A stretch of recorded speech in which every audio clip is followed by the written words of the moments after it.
Bismillahirrahmanirrahim. Assalamualaikum warahmatullahi wabarakatuh.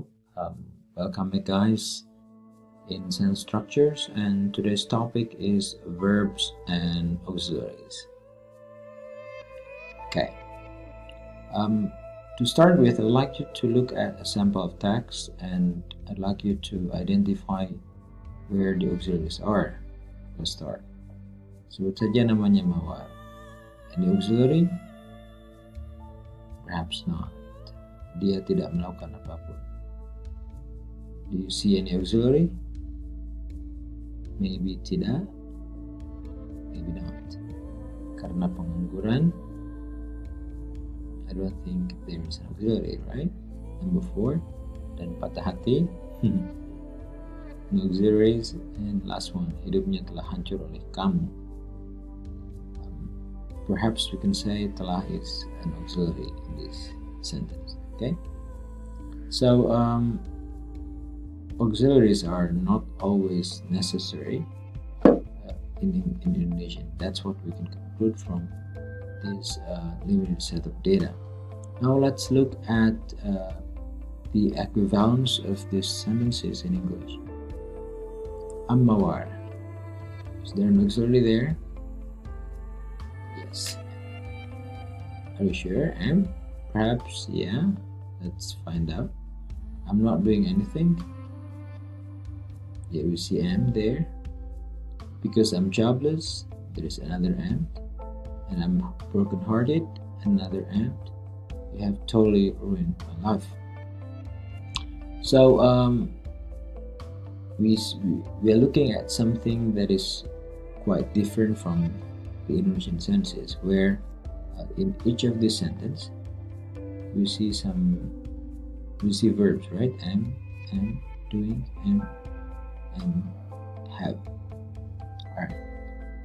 So auxiliaries, in essence, are helping verbs. So they are necessary when there is a main verb. What that means is, if you look at number 1, where is the verb? In number 1, we can say the only verb here is am, and so that's the main verb. Because we are looking at a sentence that has one main verb, or one verb, which is the main verb, then am is not the auxiliary. Okay? So in short, am in number 1 is not the auxiliary. Number 2, I'm not doing anything. So where are the verbs? Am and doing. So we are looking at two verbs, two different types of verbs. And which one's the main verb? The main verb is doing, right? So we're talking about doing, am. And so since we see the main verb in this sentence, then we can say am is the auxiliary, because what it does is to help, help the main verb, right? So am in number 2 is the auxiliary. Now let's move on. Number 3, I'm jobless. This is quite similar to number 1, so it is the only verb, and that must be the main verb, and so am in this context is not the auxiliary. Now let's look at number 4, and am broken-hearted. So broken-hearted is an auxiliary, it is an adjective, and so am in this case is the only verb. So am is the main verb, not the auxiliary. Number 5, you have totally ruined my life. How many verbs are you looking at now? There are 2, right? Have and ruined is the main verb, and so have is the auxiliary or helping. So one principle that you can keep in your mind is when you see only one verb in a sentence, that must be the main verb. But when you see more than one verb in a sentence, then one of the verbs is probably the auxiliary. Okay. All right. Let's move on. Verbs and auxiliaries. In English, all verbs have 5 forms: base form, like take; as forms, or present tense form, like takes; ing form, taking; past tense forms took and past participle form taken. So this is applicable to possibly all sorts of verbs in English. And then the ing form and the past participle forms can never be a complete verb. What it means is, if you only have an ing form or a past participle form in a sentence, you need something else. For example, my students take an exam. That's a bad sentence. Why? This is the only verb in the sentence. So we need another verb. My students are taking an exam. Now we have a complete verb phrase. Okay. All right. And then the S form in the past tense form can function as the complete main verb. So S form and the past tense form alone can function as the complete main verb. For example, my student takes an exam. We don't need any auxiliary here.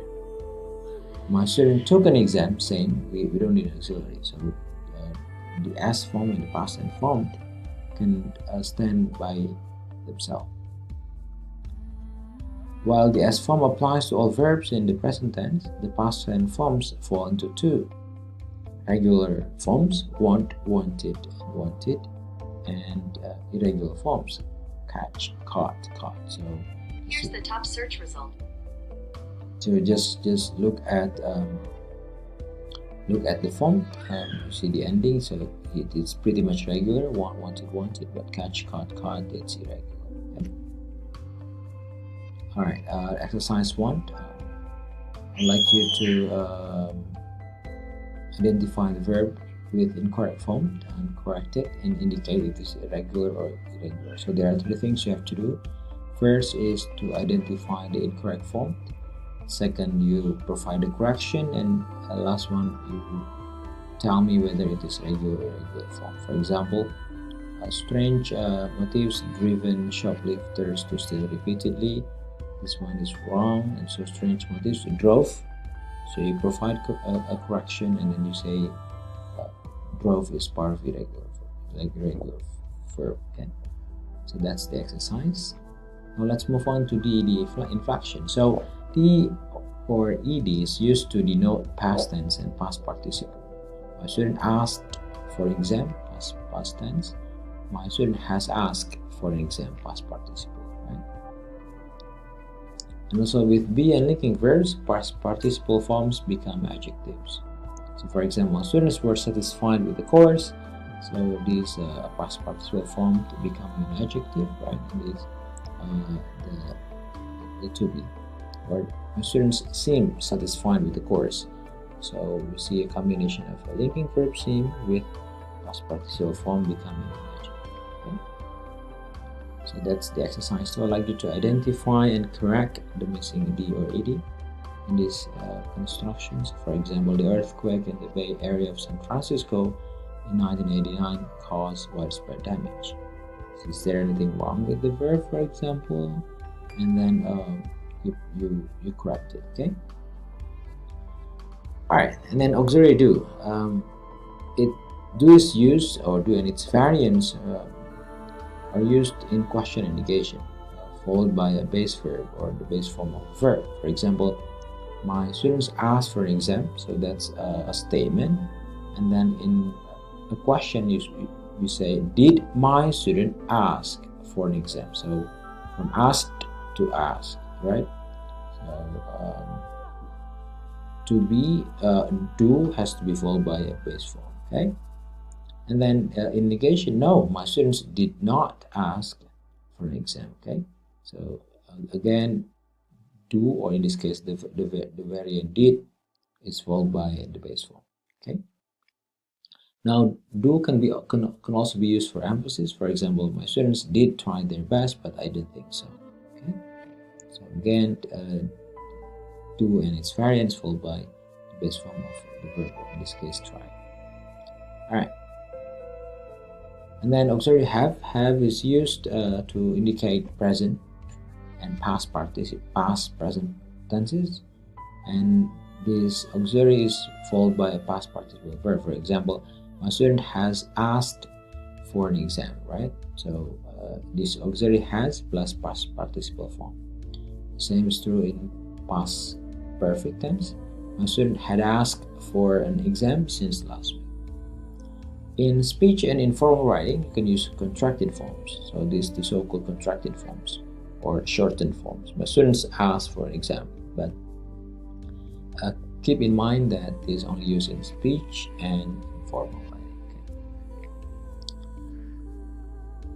Auxiliary be, it is used with an ing form of the verb used in progressive, like present progressive, past progressive. For example, my student is asking for an exam, present progressive, or in the past form, you can say my student was asking for an exam. Okay, so be plus verb ing. In speech and informal writing, use contracted forms, so you can shorten the to be. My students asking for an exam. Of course, in this case, it's quite ambiguous whether it's present or past. The context will help you somehow disambiguate what the speaker is talking about. Okay, and then you can also use be with a past participle form, which result in passive construction. For example, an exam is held for an hour. Okay, so we see it to be in a past participle form, and this is the passive construction. All right. So that's exercise 3. I would like you to identify auxiliary verbs and main verbs. So basically what you have to do is for each clause, find which one is the main verb, which one is auxiliary verb. Okay, if any. Alright, and then here we see instances where active verbs can appear without auxiliaries. Okay, number 1 in simple time, like past tense. For example, he fell asleep early. Okay, so we don't need any auxiliaries here. Or she wanted to have a party. We only need main verbs. In the second context, simple time, present, with the subject she, he, it. Okay, she seems tired today, so you don't need to add she is seem tired today. That's totally unacceptable in English.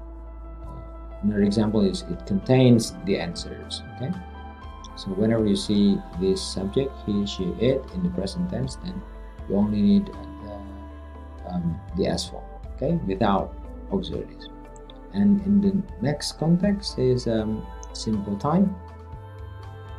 In the present tense with the subject I, you, we, they.